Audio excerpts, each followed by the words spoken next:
Good evening, ladies and gentlemen. Welcome you to this yet another very interesting leadership conversation. This is the 92nd leadership conversation, and we are honored by the presence of Mr. M. Srinivas Rao, the CEO of T-Hub. Please join me in welcoming Mr. Srinivas Rao. Good evening, sir, and welcome. Good evening, Prasad Garu. Good evening, Sudhakar Garu, and good evening to all the participants. Humbled and privileged to be here, and look forward to the conversation ahead. Right, sir. I will do a brief introduction and hand it over back to you for your presentation. Allow me to share my screen, sir. As I mentioned, this is the WiseViews Leadership Conversations. We have been hosting this every Friday, typically in the evenings, and we are today on the 92nd leadership conversation. We have Mr. Srinivas Rao Garu. He's going to talk about how T-Hub is a catalyst for entrepreneurship and innovation in Telangana ecosystem. So the first 20-25 minutes will be the talk, and followed by another 30-40 minutes of question and answer session. A brief introduction of Mr. Srinivas Rao. He is also popularly known as MSR. He is the Chief Executive Officer of the T-Hub and leads its mission of driving results and collaboration for entrepreneurs' success.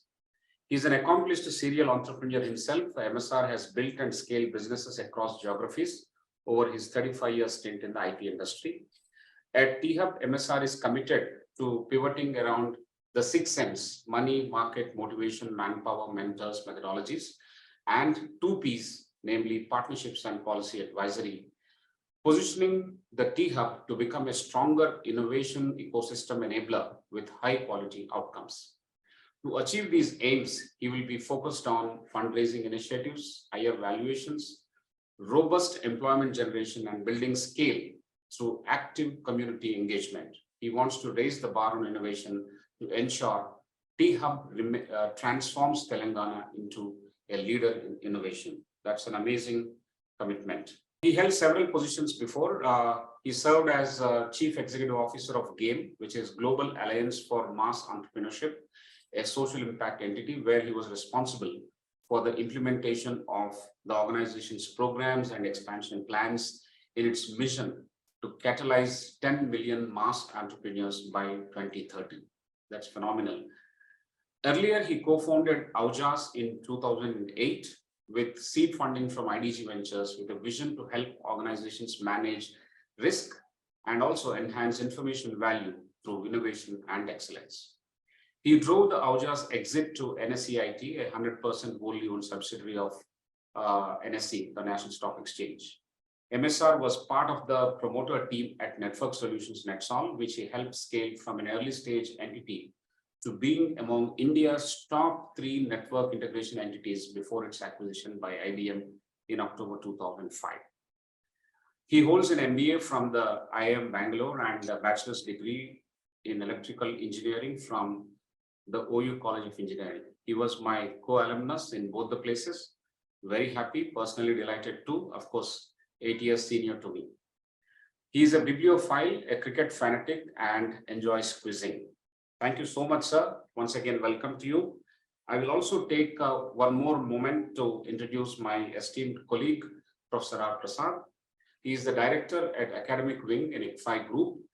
He currently oversees the online MBA program, and many other programs are to be added to the online modules. His teaching areas include strategy and entrepreneurship. He brings a rich experience of 3 decades of being an entrepreneur himself, and then a corporate leader, and now an academic leader here at ICFAI. He holds a BTech in Electronics and Communication from the prestigious IIT Bombay and a PGDM from IIM Kolkata. He published several articles and books and presented papers in conferences held both in India and abroad. Welcome to you too, Professor Prasad, and thank you. Thank you. I must confess here that the response has been phenomenal in terms of the participation this time, in terms of the number of queries that we have received.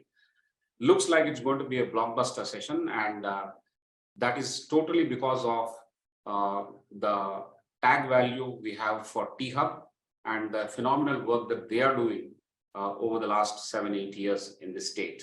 And therefore, the buzz is all justified. And we are all eager to listen to Mr. M. Srinivas Rao. I would request MSR to start his presentation. Thank you, sir. Thank you, Sudhakar Garu. Thank you, Prasad Garu. First of all, thank you all for this opportunity.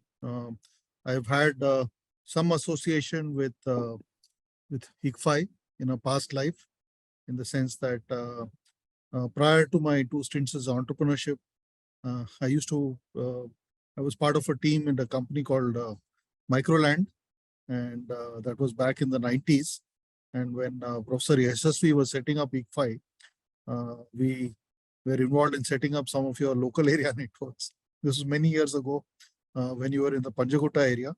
So I have fond memories of that association. So first of all, thank you for having me here. And so I'm going to try and I have a short presentation, but I think I really look forward to the Q&A, because I'm sure a lot of you have a lot of questions about, some of you may be contemplating becoming an entrepreneur and so on. So we'll try and keep the presentation short, but we'll focus more on the, the Q&A part, right? So Professor, should I bring up the presentation, or would you be able to roll it up? Please share the screen. I hope you can see it now. Yes, perfect. So I'll start with a little bit of background. So as you know, Telangana is a fairly young state. We were formed in 2014. And essentially, when this new state was formed, our leadership here felt, we had a kind of a lost decade in some ways, because of, there was definitely a slowdown in entrepreneurship, industrial activity, etc. So we should do something to place Telangana back on the map as far as innovation and entrepreneurship. So with that idea in mind, THUB was conceived, and THUB was conceived as a public-private partnership, right? Where essentially multiple entities got together, confluence of industry, academia, and government coming together to set up THUB. So THUB by structure is a Section 8 not-for-profit entity with four partners coming together: Government of Telangana, the Indian School of Business, ISB, IIIT, which is the International Institute of Information Tech, and the last one being NALSAR, the National Academy of Legal Studies and Research. So these 4 entities came together and set this up.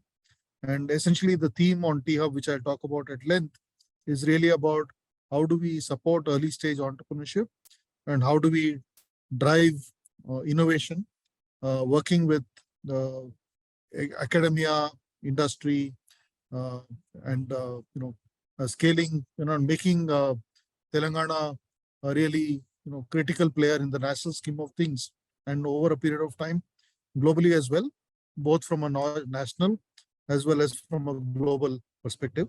There were several other entities which were set up. I just want to quickly walk you through those, just so that you know. So 2015 was THUB, and then subsequently other entities. So you can see TSIC. This is the Telangana State Innovation Cell. And the intent here is, as you know, in Telangana now, we have 33 districts.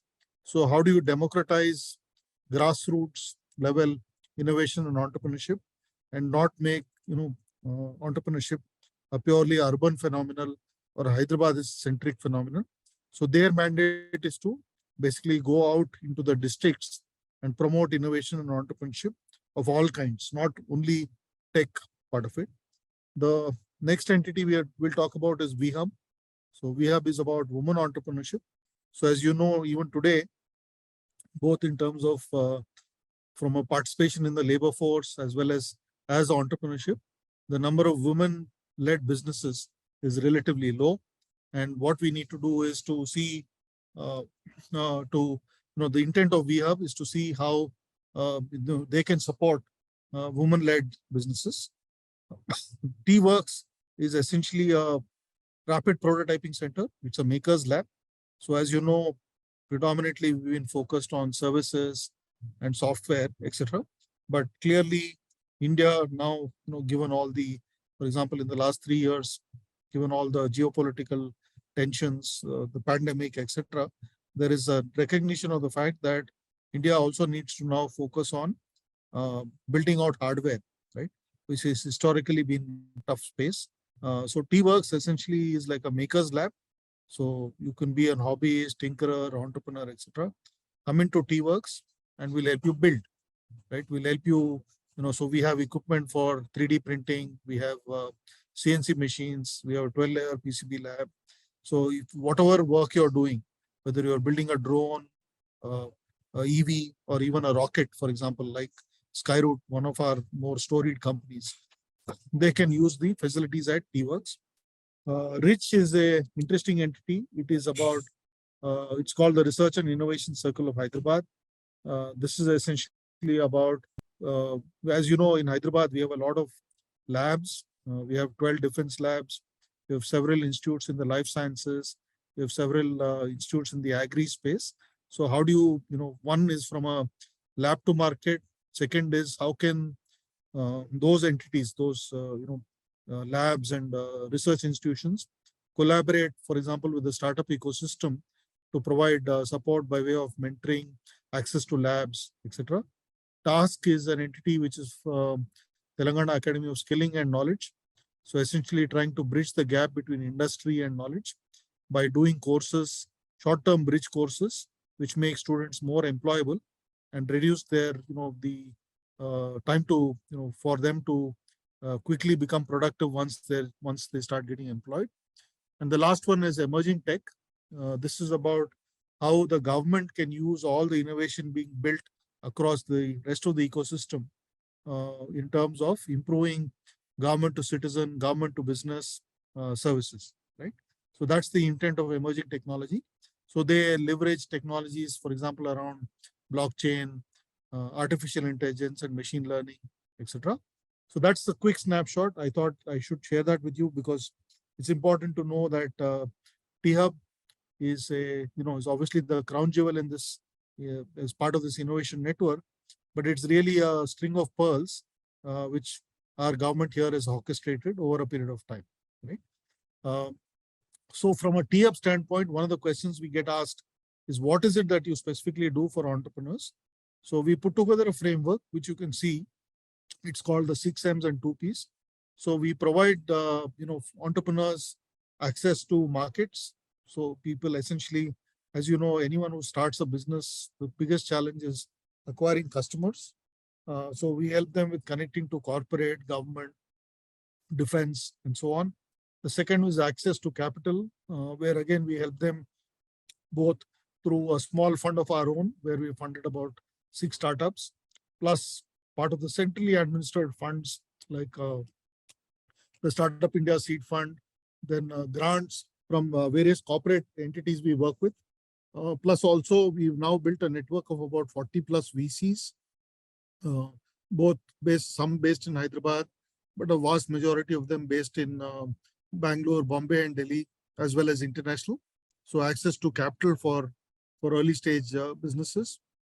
Third one is mentoring, where again we've created a mentor pool of over 200 senior executives, successful entrepreneurs, etc., who come and support the startups with mentoring and coaching. And then we also help them with talent and manpower, essentially where early stage hiring, interns, as well as entry level hiring, etc. We run a lot of programs in conjunction with colleges to provide a platform for startups to acquire young talented people as part of their team, right? We do a lot of work around mindset and motivation, where we bring in entrepreneurs to talk to these young startups so that they understand that the challenges they are facing are also challenges which even large businesses have faced, and can they learn from the experiences and the perspectives and insights of provided by entrepreneurs. And the last one is around methodology, which I will talk about at length a little bit later. But methodology is about, we have structured programs for different stages of startups in their entrepreneurial journey. So we have a program for idea stage startups. We have a program for startups which already have some traction, some revenue, some paying customers, etc. We also have specific programs around funding and so on, which I'll cover in a little bit of detail. And the last two P's are around partnerships. So we have put together a platform, we call it a value partner platform. So today we have close to about 100 partners. So these are people who can help an early stage startup, essentially accounting, legal, taxation, payroll, processing, digital marketing, recruiting, etc. Service partners who are impaneled with this value partner program. Many of the services they offer are pro bono, and of course, some services are charged for. And of course, partnerships with cloud majors like Amazon, Google, Microsoft, and so on. We actively work with the government here from a policy perspective. So our government has launched more than 22 policies to support industries. And essentially where we come in is to provide the startup perspective, right? So for example, there could be a policy, for example, on using blockchain. So we come in and provide the startup perspective to that piece. So that's the 6M and 2P framework. So in terms of what impact, so many of these numbers are self-explanatory, so I won't labor the point. But as you can see, a large amount of funding, close to $2 billion of funding, we've been able to help our startups with. I'll spend a couple of minutes talking about some of our more what you might call storage startups. So I'm sure all of you have heard of Skyroot. Skyroot is literally a rocket science startup. They, in partnership with ISRO, just about a couple of months ago, on the 18th of November, they launched rockets into space in Sriharikota. They were incubated at T-Hub and also supported by T-Works when they were building their initial prototypes.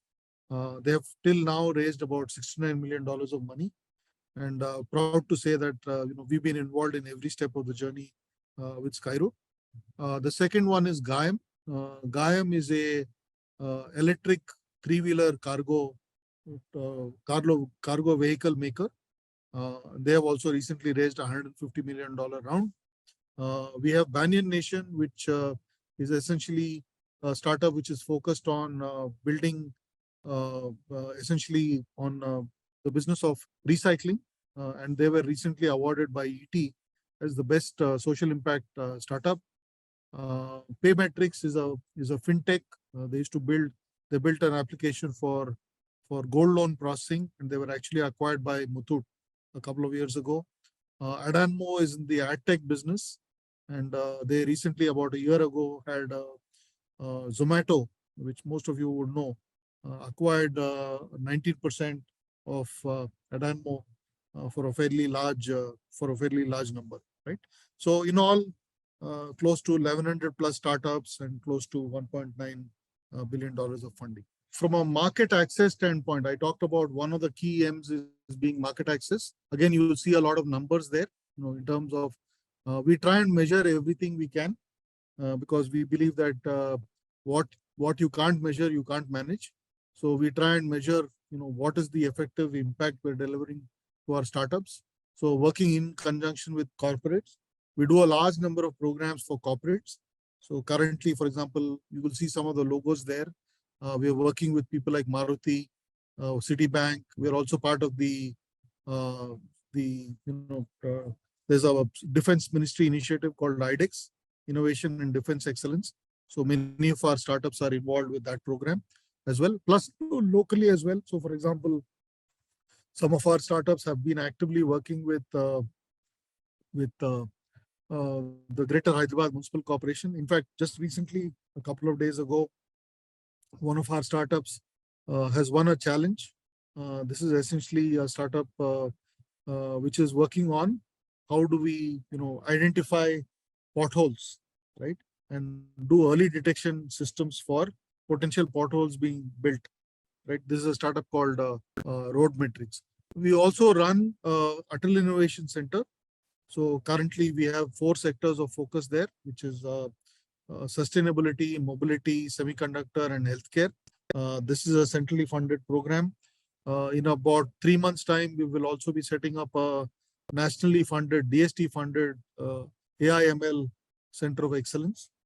This is the only one of its kind which is being set up in India. So some of the fundraisers done by our startups, you can see across.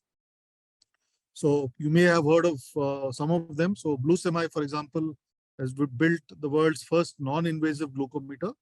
So this is a small device which is about this half the size of your phone, and it measures HbA1c, glucose, uh, HbA1c, glucose, then SpO2, your blood pressure, your ECG, and so on. So as you know, India is a country with close to 130 million diabetics, right? And so this is something where the diabetes patient has to daily go through this process of pricking to measure his sugar to make sure it's under control. So that whole thing is done away with. MyGate, anyone who's living in a large residential community of apartments will know about MyGate. They were also incubated here. Gayama was spoken about. So I can go on, but just to give you, some perspective. And then also in terms of funding, what they've raised, etc. So I talked about some of the programs we are doing. So you can see here essentially that we have a very structured approach for programs. So if you're an idea stage startup, you haven't still built a minimum viable product, we have a program for you which is called Masterclass, where essentially what we find, if you look at many of the reasons why startups typically fail, one of the fundamental reasons, apart from lack of access to capital, is around the idea itself is not strong enough, right? Or it hasn't been particularly well thought through, it hasn't been validated, no understanding of the competitive scenario, etc., etc. So that's a program we call Masterclass.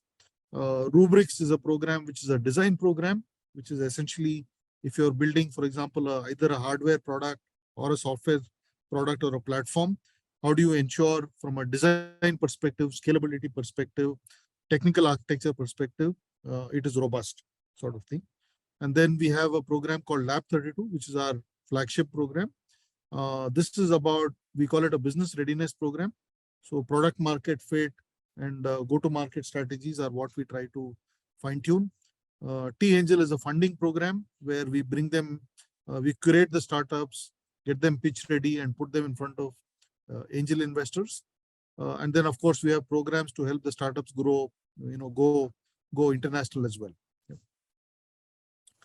So this is I was talking about the manpower thing. So we've started doing a lot of internship as well as early entry stage hiring to help startups in conjunction with some of our startups who bring technical solutions to the problem. Yep. Mentorship, which I talked about, again, a lot of support by bringing in seasoned entrepreneurs, C-level executives, to support the startups. Then again, a lot of events around community and motivation and so on. Yeah. And then policies, again, where we provide the startup perspective to the government so that they make policies which are startup friendly. Yeah. And then a lot of partnerships to help startups grow global. So currently we have partnerships with similar entities like us in other markets like the US, UK, Germany, Australia, plus getting their startups to come in here to India. So that's a quick snapshot. I wanted to make sure I finish this quickly so that we can have more time for for Q&A. I hope that was useful, and yes. Look forward to now being now going through what Professor Prasad and Professor Sudhakar go through every day, I assume, which is having a lot of people throwing questions at them.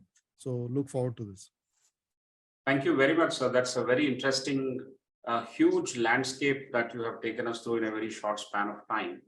Yeah. The work undertaken by T-Hub over the last 7 years is actually very difficult to be presented in a concise manner, but somehow you have achieved that and put everything on your slides. Yes, those slides are there with us to refer to and look at subsequently, but the picture is that you have covered is about the 6 M's and the 2 P's. And the impact that you have created, number of startups that you have looked at, and through various methodologies, they have been taken to a stage where now they are in the market. That is amazing. And it has, the story of T-Hub is something which has begun all of a sudden in a state that was pretty new. And right from the word go, it was creating waves, and the state government and all the players and the people who ran T-Hub even now, I think it is doing wonders really. We would definitely enjoy seeking your responses to various questions. I request all the participants to ask the questions in addition to what we have. We will give priority to your questions to ask live. That will be in the second cluster. First cluster, I'm requesting Professor Prasad to start immediately, and we'll conserve on time. Okay, Professor Prasad, please start cluster one. Thank you, Professor Rao. I think it's an extremely interesting session, a topic on which the momentum is building up, and it has to go a very long way. So let me start with to phrasing one of the questions that our audience asked. So a person says, and I'm unable to stumble upon a single thing to pursue. How do you think one can find their passion in life? I'm also connecting it to how Sir has gone built up his career and moved along at different points in time. And this, I think, is a question with the younger generation at this time. So that's the first question, sir. Sure. I will try and give you not a very long-winded answer, right? But I think obviously, all of us have to find our calling in life, as you say it. And I think there's one book which I recommend to people to read, okay? Which, is very useful when you're trying to find, sometimes some of us, particularly young people, have these, what you might call very existential, questions, right? What is the meaning of life? What is my purpose in life? Why am I here? And so on, right? So there's a book, it's called, it's a very old book, actually. It's almost, I think, close to now 75, 80 years old, maybe. It's a book by a guy called Viktor Frankl. It's a book called Man's Search for Meaning, right? And Viktor Frankl was actually a Jew. He was a prisoner in a concentration camp during Hitler's time in Germany. And then, obviously, he saw a lot of, horror, bloodshed, etc. But he found a reason to live, right? And I think what I'm trying to basically say is this question of, what should I do, right? I think you have to find a calling, and there's no one size fits all. I think all of us tend to do well when we find that, the work we do relates to something which we are passionate about, right? And if you think about entrepreneurs, most entrepreneurs tend to be successful when they have, what you might call almost like a visceral experience, right? There's a problem which they have seen, they felt very deeply about, right? And they said, listen, this problem is a problem which is worth solving. And they go out and try to solve that problem, right? So I'll pause there. I can go on, but, I'll pause there on that part. Yeah, we move to the second question. I think T-Hub in many ways is a showcase for how an innovation hub, entrepreneurship hub needs to be built. And it has come a long way. At this stage, what is the vision that is there for T-Hub? And how would you position T-Hub with respect to many other initiatives which are there by other governments, private sector? And is there anything you'd like to say about coordination between these in a country like India? Sure. So I think you had multiple questions there. So Yes. I'll try and answer all of them. Yeah, in the order in which I remember them. So I think first is, obviously T-Hub is probably one of the first initiatives of this kind, right? Where it's a government supported initiative, but I'll also share with you that there are a few things which you need to understand. First of all, the structure by where T-Hub has been set up, right, is a little different. It is first of all, it's a public-private partnership. It's not a government-owned entity. That's the first part. It is run by an independent board, one, right? It is staffed by people who've been, so I have a 60 people team, and a lot of, particularly the senior leadership team is all entrepreneurs, right? People who've been there, done that. So it's not people who are coming from a theoretical background, but actually have lived the life of an entrepreneur, can provide support. That's one part. The second is we are also in active conversations with other state governments who are keen. So I think we all recognize that for India, we are adding close to 10 to 12 million people to the workforce every year, right? And we talk about this demographic dividend, but this demographic dividend can become a disaster if we don't create enough jobs. And those jobs can only be created by enterprises, right? There is a limit to how many jobs can be created by the government and how many, also the quality of the jobs which they can create, right?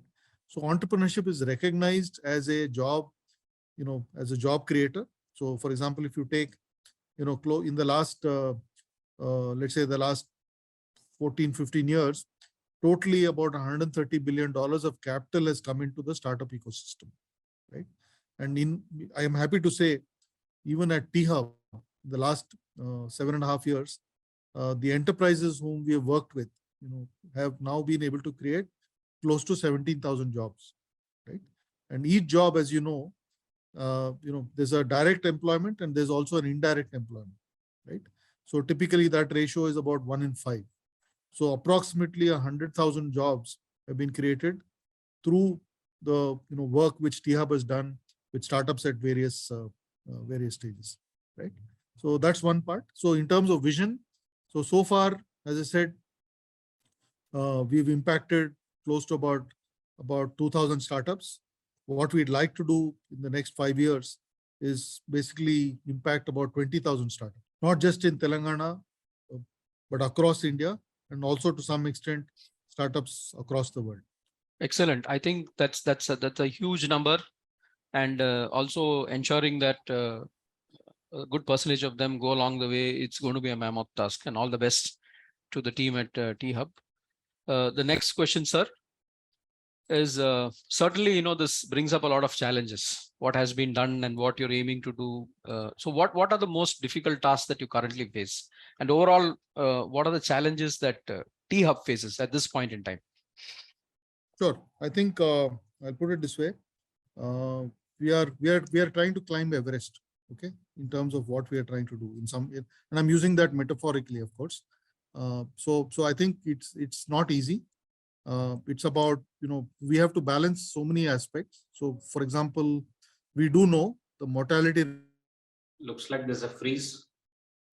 In the meantime, to conserve time, what we should do is those who have given lots of questions, and here also among the interesting leaders who are present in the audience, you can raise your hand and we'll request you to talk to the guest directly. That we will do in the second cluster, so that that is much more interactive. MSR is back. Yes, sir. Sorry, I don't know what happened. No problem. Sorry, and yeah, I don't know which where I lost you. So sometimes in the initial stages of entrepreneurial journey, we don't know what happens. So this is something similar to that. Yeah, sir, you were responding to the question related to the current challenges, and then we lost you. Sure. So I think, so as I said, right, we have to balance two parts, and I'll explain that to you. So one is obviously, just to give you some context, when T-Hub started back in 2015, there were less than 200 startups in Telangana, right? Today we have about 7,500 startups. We are now so totally there are about 88,000 registered startups in India, and the leader, is Maharashtra with about 11,000. We are about number 3. Now, obviously, what we'd love to do is to see if we can support each of these 7,000 plus startups, but that's not practically possible, right? Also, to some extent, we want to make sure, see, entrepreneurship in some ways is about creating successful role models, right? The people like us who are trying to support them. So we create successful role models that will go on to inspire many more people to go down the path of entrepreneurship. So to some extent, we have to go through, while we'd love to support every entrepreneur we can, we'd also have to go through a process of selection, right? And it is a competitive process. So for example, our flagship program, the Lab 32 program, for the last batch, we do about 3 programs a year. The last one was launched in October. We had about 500 applications and we could only select about 19, right? Now, the challenge is, if we do a larger, cohort, for example, we can't give it the kind of individualized attention that is required, right? So we are always grappling with this issue, that we have to make sure we keep this balance between quality and quantity, Okay, we don't want to dilute quality because we are pursuing quantity, right? So, and also, to that extent, that's a bit of a challenge. And of course, the other thing is sometimes there are, multiple entities trying to support the startups. There are other, other incubators, other industry bodies, etc. Sometimes there tends to be a little bit of an overlap between what each of these entities is doing. So how do we make sure, there is room for everyone? We don't overlap. At the same time, we, try and see how we can create a, let's say, a multiplier effect. Fantastic. I think we've got some good challenges. You mentioned about how to create successful role models out of the 7,500. That itself is a great challenge. Yeah. Then the individualized attention, the balance Yeah. between quality and quantity, and finally the coordination when multiple entities come in. Correct. Yeah. Thank you, sir. Let me step up into the next question. Now, what are your suggestions to building up an innovative and entrepreneurship mindset from a young age, whether it is schools, non-tech colleges, MBAs, tech colleges to some extent, the buzz is there. So what should we do, and what kind of leadership is meaningful in this context, in the education sector? Sure. I think, so first of all, I think, obviously, I think many of our policymakers are aware of this, that clearly, what you might call 21st century skills need to be integral part of what we do, irrespective of whether it's tech or non-tech and so on. So I think what we do know, people talk about the future of work and how it will change, right? So clearly, if you ask me what we should be doing is to build in, I call them the 4 C's, right? Which is essentially, how do you help, first of all, inculcate critical thinking as a habit, right?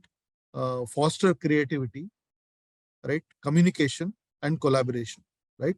And also you can add a 5th C if you want to, which is, how do you, engage meaningfully with the community, right? So I would say that any academic institution, right? I think apart from whatever you do from a academic rigor standpoint, but must focus on these 4 or 5 elements, because clearly, I mean, think about this. If you, for example, let's talk about, everyone is talking about this chat GPT, phenomenon, right? Early days. And, there is a concern, for example, saying that, for example, a lot of low-end programming jobs will become obsolete, right? So what I'm trying to say is that skilling and reskilling is going to be the need of the hour, right? People of my generation had the luck of saying, listen, you can get into one job and, you can come out of a tunnel 35 years later, but that will change. Some of the things which, for example, we learned in college, right? For example, we learned programming languages like COBOL and Fortran. Now, except a very few people, how many of them are actually using those languages, right? So I think you can also add one more C, which is, I think, about curiosity, right? So when I say, collaboration, community, curiosity, critical thinking, creativity, these are things which both academic entities as well as, individuals themselves have to keep on top of, because if today, if you are not current and you don't find ways to adapt to changes, you will soon become obsolete and run the risk of becoming redundant. Great. I think one of the primary things that I've taken away is this feeling of learning to learn. I think what was going to happen Absolutely. is learning to learn. Yes, absolutely. And I think for institutions, you've given a sort of a framework which includes critical thinking, creativity, communication, collaboration, building community and curiosity. And I think institutions, including at the course level, not just the program level, need to have measures by which they will be able to assess whether these things are being designed and coming out as outcomes. I think that will be the real impact in education. Yes. Yeah. Thanks a lot, sir. Let me move on to the next question. Given the level of failures that we encounter in entrepreneurship, is there something like a sandbox approach can be used, role of the sandbox in fostering entrepreneurship, and is there anything like that happening right now?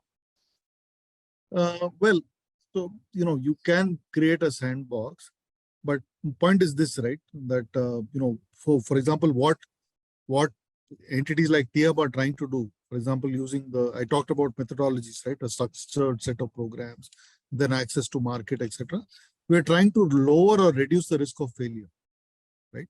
So we are saying, so if you look at, let's say if you were to examine a few reasons why startups fail, there are many, but critically many times, for example, the idea itself is not, if, for example, there are, like as an example, suppose somebody were to say, listen, I'm going to build another ride sharing app, right? When you have really big, well-funded players like an Uber or an Ola, right? And they haven't still figured out how to make money. What are the chances that you'll be able to build a business which will make money, right? So I think first of all, I think idea stage itself, there's a lot of work which needs to be done to make sure you rigorously, critically examine the idea and find out whether you can actually build a sizable, scalable, monetizable business around it, right? So that's one part. Second is, of course, the team, right? Have you been able to assemble the right team to be able to execute? Third is passion, because entrepreneurship is likely to be a rocky journey, rocky road, with lots of crests and toughs, and not everything which you think will happen will happen. Sometimes things happen. Be prepared for delayed gratification, if you will, right? Sort of thing. So you have to go in with a mindset of persevere, right? And persevere and be willing to do the hard yards before. Unfortunately, and I'll give you some numbers to kind of back this. I talked about 88,000 registered startups. Now, if you look at the number of startups which have actually been able to raise funding, and I'm not talking of funding from friends and family, right, or from your personal savings, that number is a very minuscule, 5,500 of 6,000 startups. So it's basically less than 7-8% of startups actually get institutional funding. I think that speaks a lot about where we are currently, and I hope some of these methodologies which are being discussed and where training is imparted help people to sieve out some of these common issues which See, we put it this way, it's like they say, right? You can take a horse to water, but the horse has to drink. So finally, the onus is on the entrepreneur or set of the set of founders. What we can do is to reduce the potential failures and minimize those. That's what we can do. We can't run the business for the entrepreneur. Absolutely. I think there is a query about urban versus rural, and I think you've touched upon it in your presentation about taking it to many of the other districts, and I think your previous venture of wanting to reach 2 million such venture entrepreneurs is also said. The question is, what is the scope for entrepreneurship in rural areas? Is there a use case? Is there something for rural young women which is taking place and which can drive that sort of energy? A lot of what gets discussed in the public forums is usually related to technology, but can we throw some use cases light on this? Sure. So I'll talk specifically about a couple of things. So I think, as I said, one of the focus of our sister organization, TSIC, Telangana State Innovation Cell, is to focus on impact and impact-led innovation. So, for example, there are many businesses which are not likely to really scale, and if one of the measures which a lot of people chase today is around this valuation thing, right? This whole unicorn trap which people get into. So obviously we know that many businesses are not designed to be unicorns by nature, right? So I'll give you one example. So for example, we have a young entrepreneur who's all of 14 or 15 now. She used to know. So for those of you who come from from either agri or farming backgrounds, will be able to relate to this better. So we make, for example, we use these plastic bags in pots, right, to put the soil in and then plant something. So she said, this plastic is anyway going to degrade the environment, right?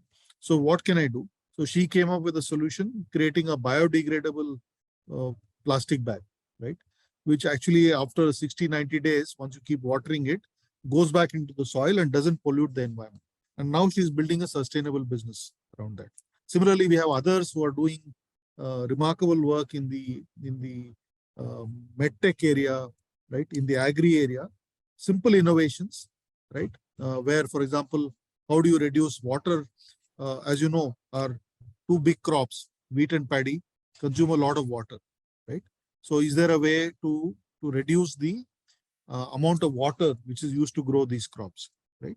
So there are solutions and we are supporting them, through, again, helping them to fine tune their ideas, helping them with market access, getting them in front of the relevant, potential customers to reduce the friction involved in going out and, building a business, right?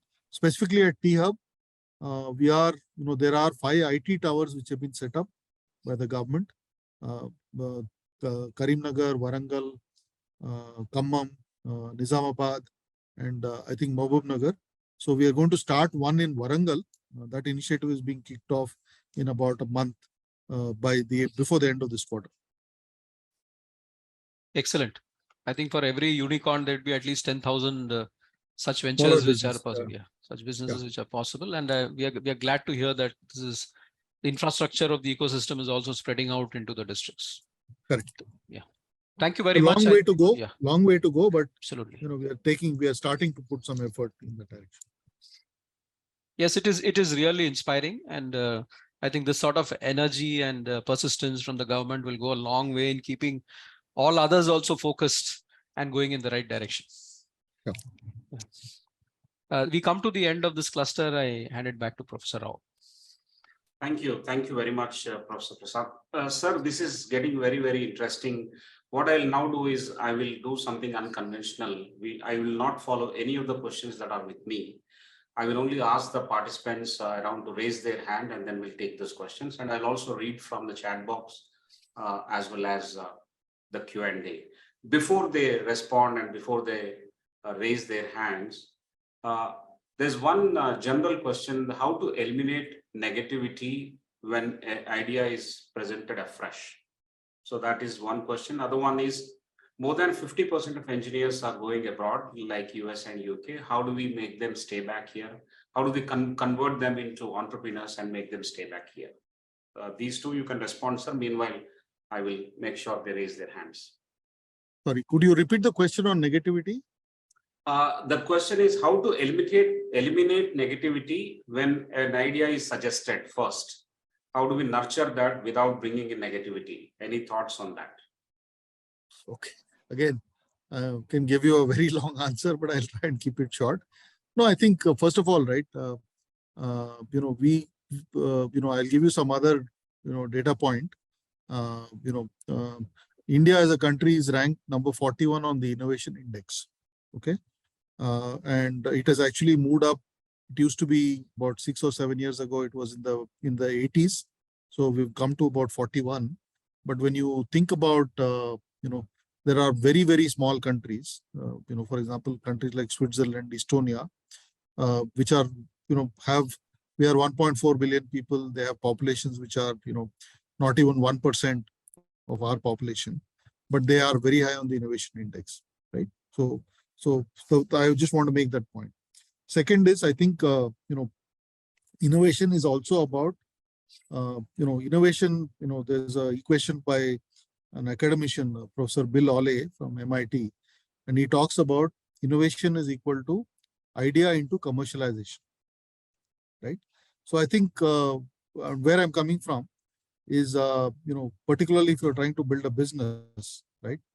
It's really about whether, first of all, we talked about the idea and what has to be done for you to flesh out the idea, but you have to figure out how to commercialize, right? And I think, if you are passionately committed about the idea, if you deeply believe in the idea and you've thought through it, you can, sometimes you should be your own worst critic. Ask yourself really, really hard questions about whether, whatever you're trying to build is something which will get to, can can get to scale type of thing. Then don't worry too much about the noise around you, because there will always be skeptics, non-believers, right? And anyone who's trying to get off the what you might call the beaten path, right, will always get questioned. But if you believe, and you believe deeply, and you've thought through it, keep pursuing keep pursuing your ideas, and believe in the power of your dreams. Amazing. So there's nothing like negativity around the idea. We need to persevere and make sure that you are the first person to critically evaluate that.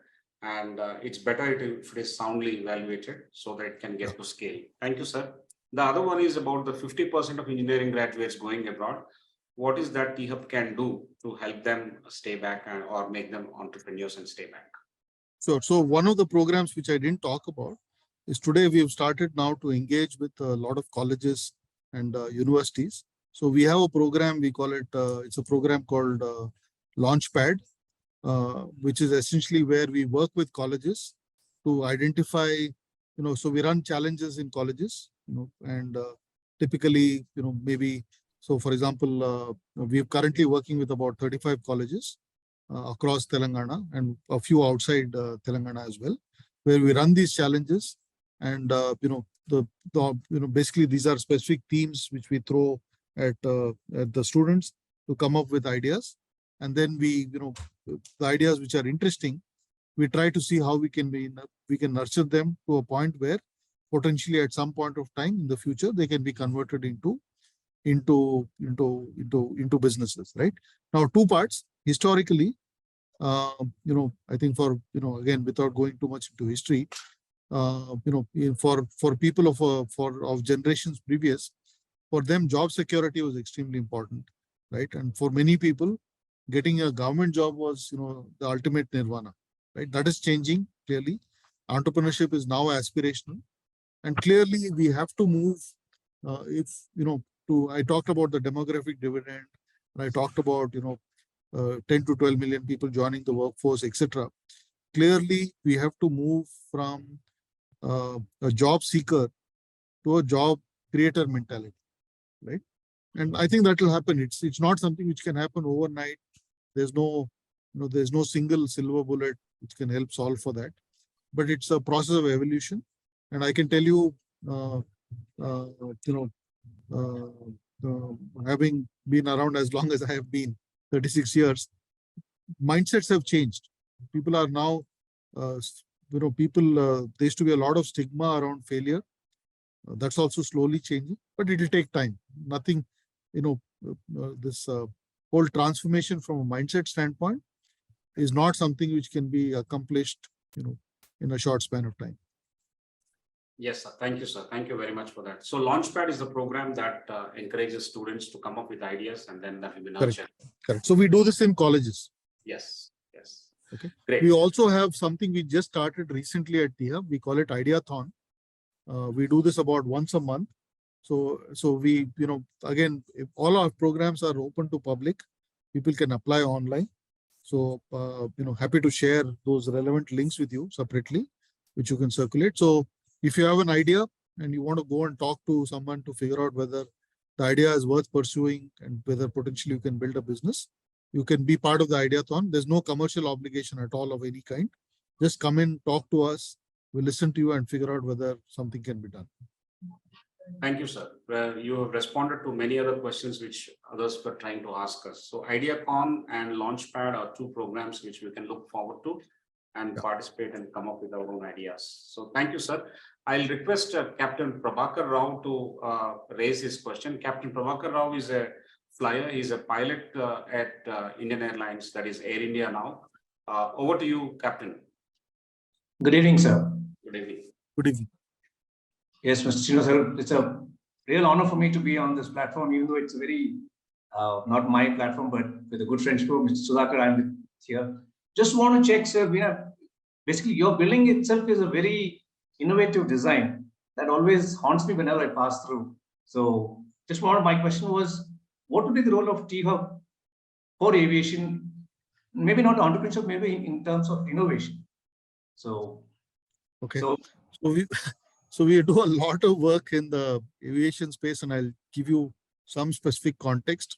So for example, one of our partners is Boeing. So we've been running for the last 2 years plus innovation program jointly with Boeing. That's one. Second is we actively work with, for example, I mentioned the TriDex program, Innovation in Defense Excellence program.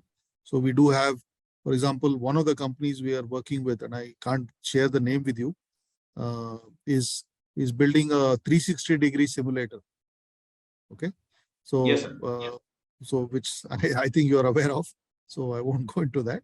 And then we are also, for example, next week we are in some of us are in Bangalore to be part of the Aero India event, where again a few of our startups are going to be there. We also have startups in the one of our startups is now is right now in the stage of building a prototype, a vertical takeoff and landing aircraft based on using green hydrogen, right? So we have, and plus, as you know, in Hyderabad, we have a lot of aerospace companies. So we are actively in conversation with them, and essentially, that will help the startups figure out how to get support from them quickly. Great, sir. That's awesome feedback. And is there anything I can do from my side as a pilot flying the Airbus C-20 machine for the last 15 years?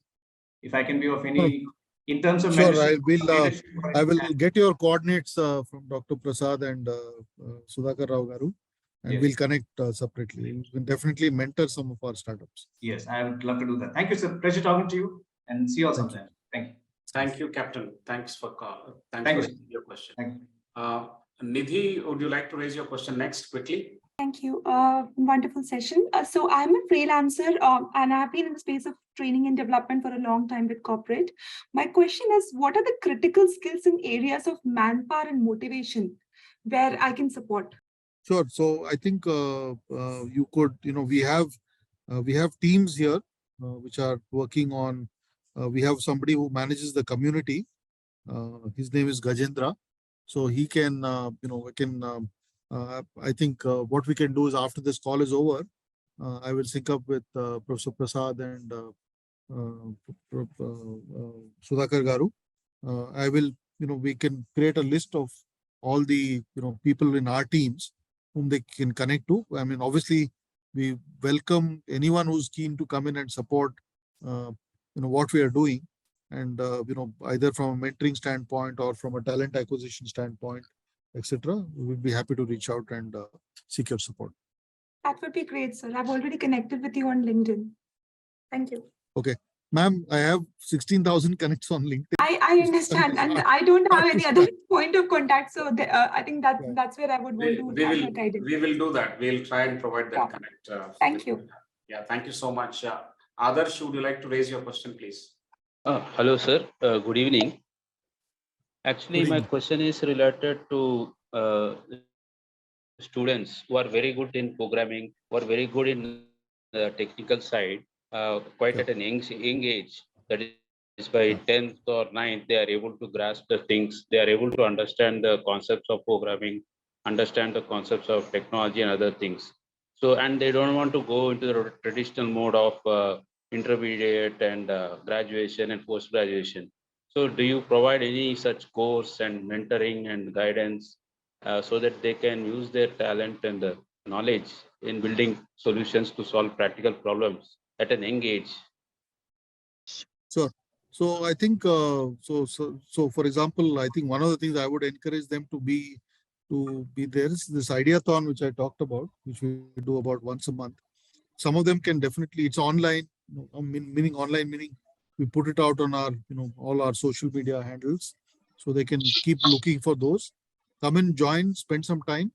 Two options. One is they can apply, for example, in some cases, not necessarily for 10th standard, but for people who are in engineering colleges, etc., or even non-engineering colleges at graduate level, they can come in and become interns, right? So they get exposure to the startup ecosystem and figure out, if they're particularly bright, sharp, they get learning exposure, understand really what it is to build something. That's one part. And of course, the ideathon. These two are avenues I can think of right off, and we'll see how we can help you with that. Fantastic. Thank you, sir. For school students, there's nothing at this point in time, but from college level onwards, we have the connects and programs available. That's the summary. GC Richard, please raise your question, please. Sir, good evening, sir. Good evening. It's very glad to, hear from you, sir. It's a wonderful meeting that was going on actually. And we are very closely watching with the T-Hub, with the various news channels and other things. We are doing the wonderful job in the T-Hub, sir, actually. So we have some ideas, sir. Just we want an appointment to come down and to share with you about our idea. One thing. And the second thing, sir, our suggestion is that why don't you suggest for the government to include the entrepreneurship as a one subject in the classroom from the 4th or 5th level standard, sir. Sorry, could you repeat the last part? You said include entrepreneurship as a subject. Yes, sir. In the school level, that is the 4th or 5th class standard onwards, sir. Okay, I can talk about one example from a past life, but this has been done very successfully. For example, in Delhi, so the Delhi government actually did something working with several NGOs on creating a curriculum around entrepreneurial mindset targeted at students, not in the 4th and 5th grade, but classes 9, 10, 11, 12, a 4-year program, 100 hours each year, sort of thing. Widely successful program. I will need to check what our government here is doing, but it's a good suggestion and I'll take it back with me. Thank you, sir. Thanks, sir. Great, sir. Thank you, sir. Mukesh ji, can you please raise your question? Yes, sir. Can you hear me, sir? Yeah. Yes, go I ahead. Yeah. Thank you, sir. So, sir, for the idea level startup idea, right? What is the support and what is the channel we can get? Like, what is the point of contact? Because I think just I've want answered to- that question. Answered that question. Come in. Keep looking at our website. Whenever we do this ideathon, you can come in, spend some time, and talk to us. I try to attend as many as I can, but I also have a fairly senior experienced team. You can bounce your ideas off. We'll critically examine those ideas and give you feedback. Okay. Great. Thank you. Thank you. And the last question we take is from Sanjay. Yeah, Sanjay, quickly your question, please.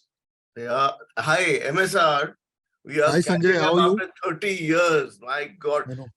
Me and MSR joined Sonata together. There's no question. And but I suddenly, when I saw his face, first time on LinkedIn, I didn't recognize him because of the dark color over there. And now again with the glasses, I could not recognize him. The moment he started speaking, I realized who it was.